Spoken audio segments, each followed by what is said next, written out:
Good morning, 6-something a.m. at the Philly airport, getting ready to leave town to celebrate my parents' 50th wedding anniversary. But I wanted to say a word before I take off about the inflation numbers this past week and some of the concerns that people are expressing about this kind of leading to a hyperinflation moment or season.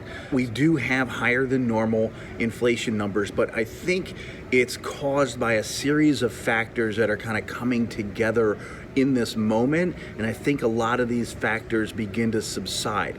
Those factors would include the year-over-year numbers right now look weird, look accelerated, largely because in second quarter last year, we were in a deflationary environment while prices were collapsing as we went into COVID. So we were concerned about, were we going to be shut down for exceptionally long? How long was this going to last?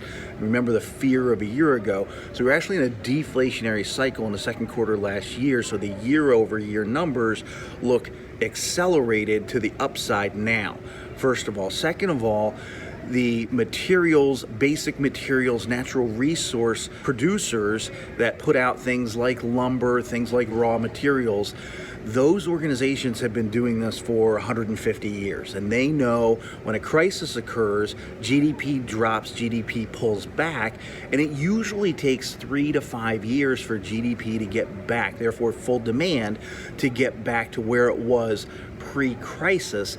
We're doing that in a year. It looks like second quarter 2021 numbers, GDP is actually going to be at an all-time high.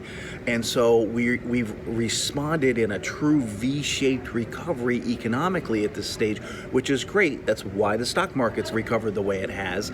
But those materials companies that take resources offline or take production offline very quickly, it takes them much longer to bring it back online. Typically, they don't expect a need to bring it back to full production until 3 to 5 years later. And the fact of the matter is, we need that production right now. So that's creating some of the inflation that creates some of the slowness in the supply chain. And then we have the government still paying people to stay home effectively. So we have 9.5 million unfilled jobs in this country.